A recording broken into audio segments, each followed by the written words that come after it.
In this video, we will be answering these questions. How to fork in chess. What is a fork in chess? And how to prevent a fork in chess.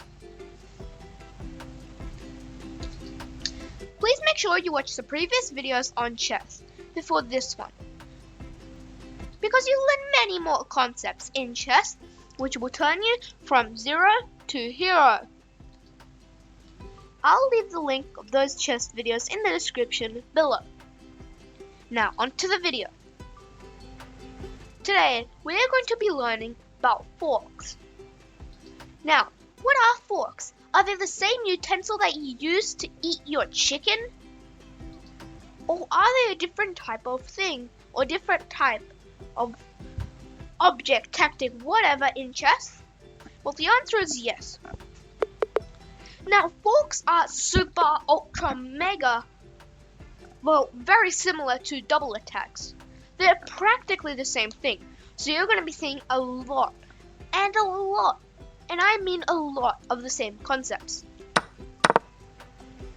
So, what is a fork? A fork is when one piece attacks two pieces at the same time. Now, let's take this example. I'm attacking both the rook and the knight, so it's a fork. Now, forks can also include check, just like double attacks, but we don't use the word double attacks as much as we use forks. So yeah, let me show you an example. In this position, how many different forks can white do in this very position? Pause your videos and figure it out.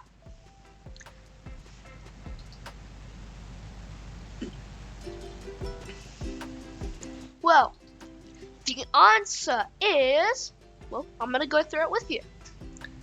So as I showed you previously, you can take this pawn on f6, f5, and you're attacking both the knight and rook. And let's say they decide to take this knight because they can, then we can take this knight. Now, we didn't win anything. It was $3 and we had to give $3 for the $3. So we didn't win anything. Now another fork is rook. Back down the rook on d5 to d3. Or the rook on d1 to d3. It doesn't matter. So the first, that was one. To attack both these. This is the second one. Now we're attacking both the queen and the king. It doesn't matter where the king moves. The king has to get himself out of check one way or the other. Let's go here. And now we pick up a queen. A nice $9 that we have in our pocket. In case you didn't know, everything in chess has a different value. Pawns are worth 1 point. Knights and bishops are worth 3 points. Rooks are worth 5 points. Queens are worth 9 points, and kings are worth infinity points, because you can't take the king. And if you checkmate the king, you win the game. So we're just gonna pick up this queen, and that's $9 for free. Who doesn't love $10 for free? You can buy like 3 ice creams, one for each of your friends. Now you might be thinking, well, how come black can move here?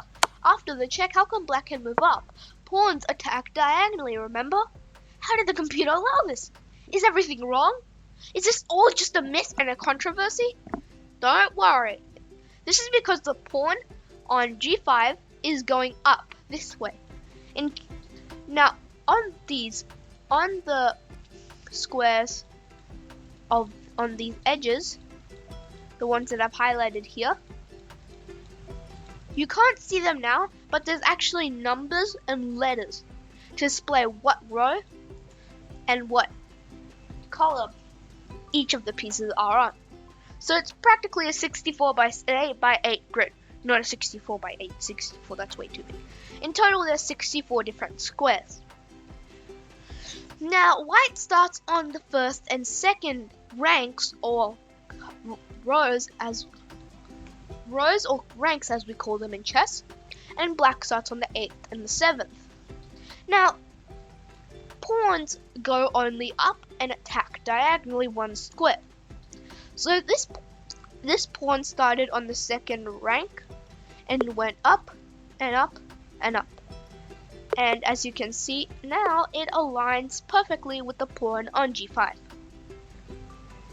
So pawns only attack forward, not backwards. That's why the king can go here. Now another fork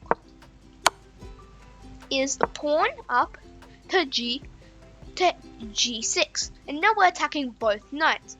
This is very bad news for black, because knights are really good pieces. They're very tricky, they can go in L shapes, and no other piece can do that. But since two of them are attacked at the same time, and you can only move one piece in your turn, you have to save one of them, and we just take whichever one we want. Particularly the knight. Well, it doesn't really matter if it moves any of the knights. We take the other one, and then if black sees that he can take our pawn back, he wins the pawn. But remember, knights are worth 3 points, pawns are worth 1. We got 2 points for free, and black is not getting that back.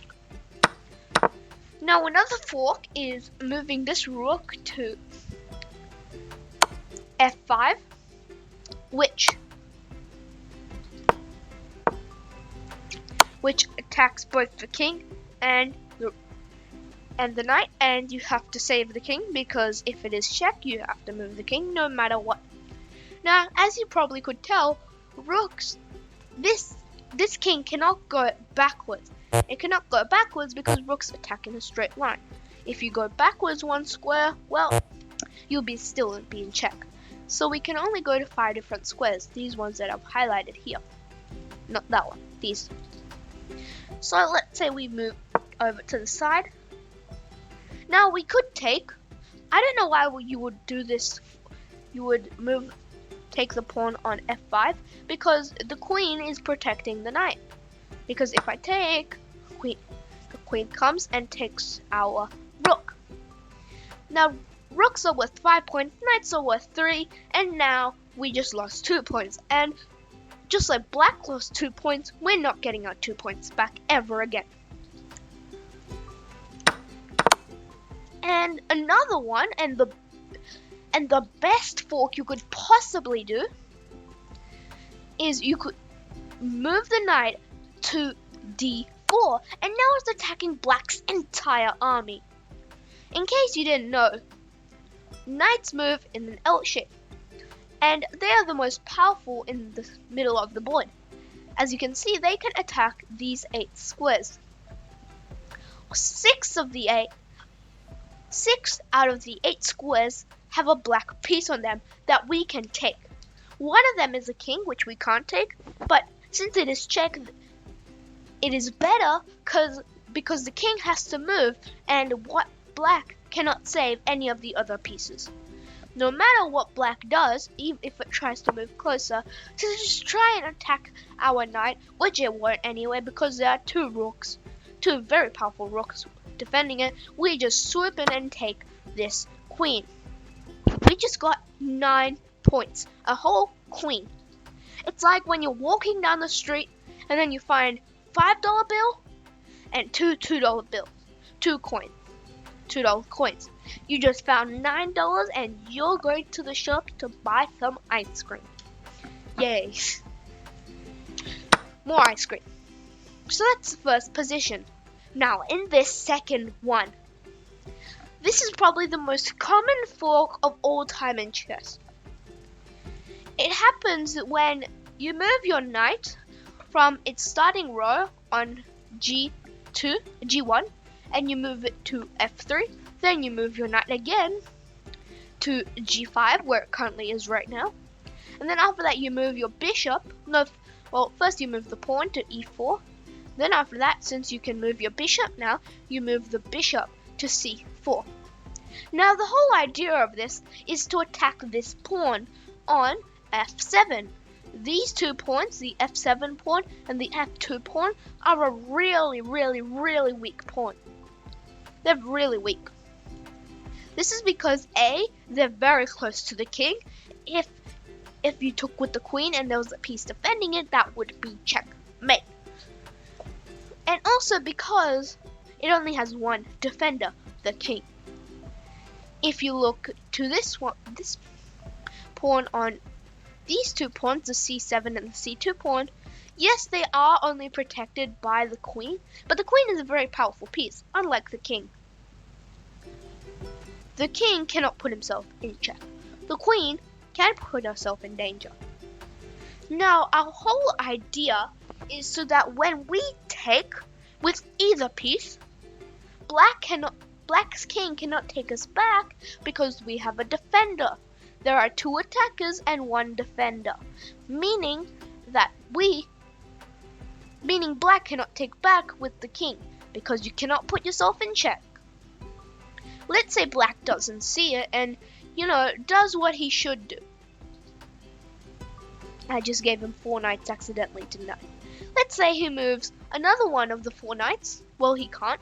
Well, let's say Black doesn't see it and then we take. Now, it's a mystery. Should we take with the bishop or the knight? You might think to take with the bishop. After all, it's check. The king has to move and then he can't castle again. He can't be safe. Well, yes, that is a good move. But if you want to win material, you take with the knight. Because what is it? It's a fork.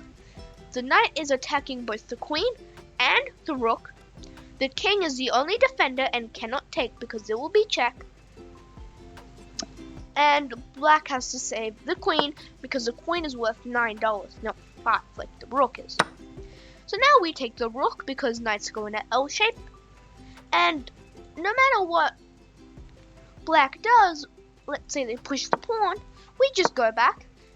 And you might be thinking, well, now there's 2 attackers and 2 defenders. Yes, but in total, these 2 pieces are worth $6. These 2 are worth 9. Let's say the king is worth any in this position. Like, let's say Black takes,